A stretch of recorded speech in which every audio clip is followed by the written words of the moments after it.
BPSC के द्वारा TRE 3 परीक्षा की तिथि की घोषणा कर दी गई है, जिसके बाद लगातार छात्रों का आक्रोश देखने को मिल रहा है और छात्र जो हैं अब इस परीक्षा का बहिष्कार करने की बात कर रहे हैं। उनका कहना है कि जिस तरह से टीआरई 1 टीआरई 2 का एग्ज़ाम हुआ है तो उसमें महिला आरक्षण की जो बात हुई थी वो आरक्षण नहीं मिल पा रहे हैं, डोमिसाइल नीति लागू नहीं हुई है, जिसके कारण अन्य स्टेट के जो अन्य राज्य के जो छात्र और युवा हैं वो बड़ी संख्या में यहाँ आ गए हैं और शिक्षक बहाली में उनकी नियुक्ति हुई है। तो ऐसे में अब इन लोगों ने क्या कुछ मांग किया है, उनका कहना है कि टीआरई 3 की जो परीक्षा आयोजित की जाएगी उसमें ये दोनों महिला आरक्षण और डोमिसाइल नीति लागू करने की मांग सरकार से की है। हालांकि इसको लेकर के छात्र संगठन जो है वो लगातार अब बैठक करने लगा है और एक नई रणनीति तैयार कर रही है कि 19 जुलाई को जो परीक्षा की तिथि घोषणा की गई है उससे पूर्व सरकार से उन्होंने मांग किया है कि इस दोनों मांगों को जल्द से जल्द पूरा करें, नहीं तो बड़ा आंदोलन करने की चेतावनी दी है।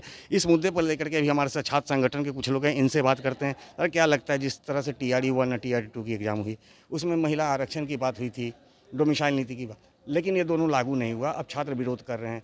क्या डोमिसाइल नीति बिहार में लागू होनी चाहिए? छात्र युवाओं को इसका क्या फ़ायदा होगा? देखिए, बिहार में डोमिसाइल नीति लागू करने की मांग लंबे समय से रही है और पिछली बहालियों में भी छात्रों की तरफ से, छात्र संगठनों की तरफ से, हमारी तरफ से, आइसा की तरफ से भी ये मांग की गई कि डोमिसाइल नीति का लागू किया जाए। इसको लेकर के हम लोगों ने प्रदर्शन भी किया।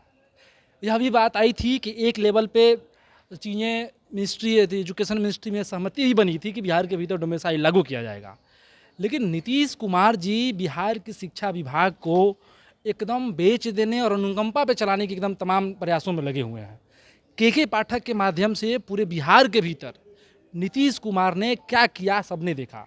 शिक्षकों को परेशान करना, स्कूल बताइए कि एकदम मूर्खतापूर्ण फैसला, इतनी भीषण गर्मी में स्कूल को चलाना। एक तरफ से फिर उन्होंने कहा कि छात्रों की छुट्टी रहेगी, उसके बाद ये उसमें किया गया कि उसके बाद टीचर को आना है। अब तमाम चीज़ें जाकर के ठीक हुई हैं, तो बिहार के भीतर डोमिसाइल लागू होना ही चाहिए। ये बिहार के छात्र युवाओं का हक है। 35% महिला रिजर्वेशन जो है वो लागू होना चाहिए। क्या बिहार के भीतर योग्य छात्र छात्राएं नहीं हैं?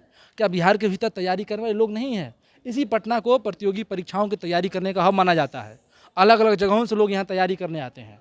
तो एक बिहार के युवा जो हैं वो चाहते हैं कि हम अपने राज्य में एक सपना संजोए हुए हैं कि छात्राएँ जो हैं सपना सोचे हुए हैं कि हमारे यहाँ हमको नौकरी मिले। लेकिन ये एक तरह से बिल्कुल मूर्खतापूर्ण फैसला है कि डोमिसाइल को नहीं लागू करना। कई सारे राज्यों में लागू है, झारखंड में लागू है, असम में लागू है, तो वहाँ की जनता को वहाँ की सरकार प्रेफरेंस दे रही है। लेकिन बिहार में क्या सोचते हैं पता नहीं। तो नीतीश कुमार जी यहाँ की जनता को, युवाओं को लगातार ठग रहे हैं और जब ये मांग करते हैं तो इन पर लाठियाँ बरसाई जाती है। तो युवा विरोधी और एकदम नौजवान विरोधी एकदम नीति है और वही काम कर रहे हैं ये लोग। ये पूरी सरकार जो है वो पूरा नीतीश कुमार का जो पूरा गवर्नमेंट है युवा विरोधी और नौजवान विरोधी है। तो हम यहाँ से मांग करते हैं फिर से कि बिहार के भीतर महिला आरक्षण को टीआरई 3 में लागू किया जाए। इसके अलावा शिक्षक बहाली में डोमिसाइल नीति को लागू किया जाए और बिहार के छात्र युवा नौजवानों का जो हक है उस हक को मिले। नहीं तो बड़े आंदोलन को फेस करने के लिए, बड़े आंदोलन को झेलने के लिए बिहार सरकार तैयार रहे। क्या कुछ कहेंगे मैडम, जिस तरह से आज बिहार की छात्राएं काफ़ी भ्रम में रहती हैं कि उन्हें नौकरी मिलेगा नहीं मिलेगा, काफ़ी पैसा खर्च करेगा, गरीब के तबके के लोग, किसानों की बेटियां हैं, इस तरह के छात्राएं जो हैं किसी भी तरह अपना जो है आर्थिक स्थिति खराब रहने के बावजूद ही शिक्षा ग्रहण कर रहे हैं, बावजूद उन्हें यहाँ जॉब नहीं मिल पा रहा है। सही बात है कि बिहार जैसे राज्य से बाहर जितने भी लोग हैं जो कि बेरोजगारी जो स्थिति है वो झेल रहे हैं और ऐसे में जो है बाहर जाकर अन्य राज्यों में जाकर के रोज़गार की तलाश में जा रहे हैं और अपने जो बिहार में जो स्थिति है उसमें आप डोमिसाइल नीति को लागू नहीं कर रहे हैं। तमाम सेक्टर जो भी सरकारी सेक्टर आप बहाल कर रहे हैं, जितने भी ले रहे हैं उसमें एक तरीके से ये जो टीआरई 3 की जो एग्ज़ाम होने वाली जो रद्द कर दिया गया था अब लिया जा रहा है। तो उसमें जो मांग है जिनका भी कि डोमिसाइल नीति लागू हो, आरक्षण जो 35% है महिलाओं के लिए वो उसको भी लागू किया जाए, तो ये वाजिब मांग है कि बिल्कुल होनी चाहिए, देनी चाहिए। क्योंकि बिहार जैसे राज्य में अगर यहाँ रहने वाले लोगों को पहले नहीं मिलेगा और उनको व्यवस्था नहीं किया जाएगा तो फिर किस तरीके से दिखाना चाहते हैं बिहार सरकार, नीतीश जी किस तरीके से लोगों के सामने आना चाहते हैं। तो ये एक तरीके से अलग ही रूपरेखा में ले जाना चाहते हैं पूरी शिक्षा व्यवस्था को और पूरी तरीके से रोजगार को।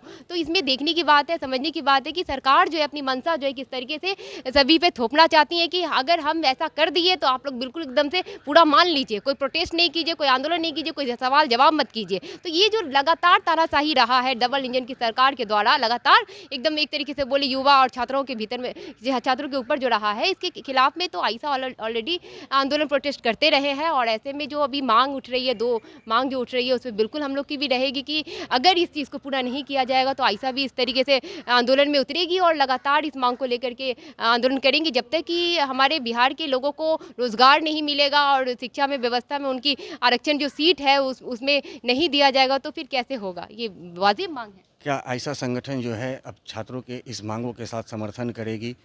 पूरे छात्र संगठन ऐसा समर्थन में है कि हम चाहते हैं कि पूरे बिहार के अंदर में यह नीति को लागू हो और मजबूती के साथ लागू हो। बिहार के छात्रों को उसको अवसर मिले, नौकरी का अवसर मिले, रोज़गार का अवसर मिले। लगातार सरकार बिहार के अंदर में जो 17 महीने तक सरकार थी उसमें नौजवानों का रोज़गार तो मिला है, लेकिन फिर वही चीज़ बिहार के अंदर में आ रहा है कि फिर जो रोज़गार की स्थिति है ख़राब होने जा रहा है, लोगों को अवसर नहीं मिलेगा। हम बात साफ साफ कहना चाहते हैं कि हम उसके पक्ष में लागू किया जाए, उसके लिए अब आने वाले दिनों में हम धारावाहिक आंदोलन करेंगे। तो जैसा कि आपने सुना, छात्र संगठन आइसा भी अब छात्रों के साथ कदम से कदम मिलाएगी और उनकी मांगों के समर्थन में आंदोलन करने की चेतावनी दी है। उन्होंने कहा है कि छात्रों की जो मांग है वो बिल्कुल जायज़ मांग है और ऐसे में अगर उन्हें इस मांग से वंचित किया जाता है तो बड़ी संख्या में छात्र और युवा जो हैं, छात्राएँ जो हैं, वो शिक्षा से वंचित हो करके बेरोजगारी के राह पे भटकते रहेंगे। दर्शन न्यूज़ के लिए ज्ञानेंद्र की रिपोर्ट।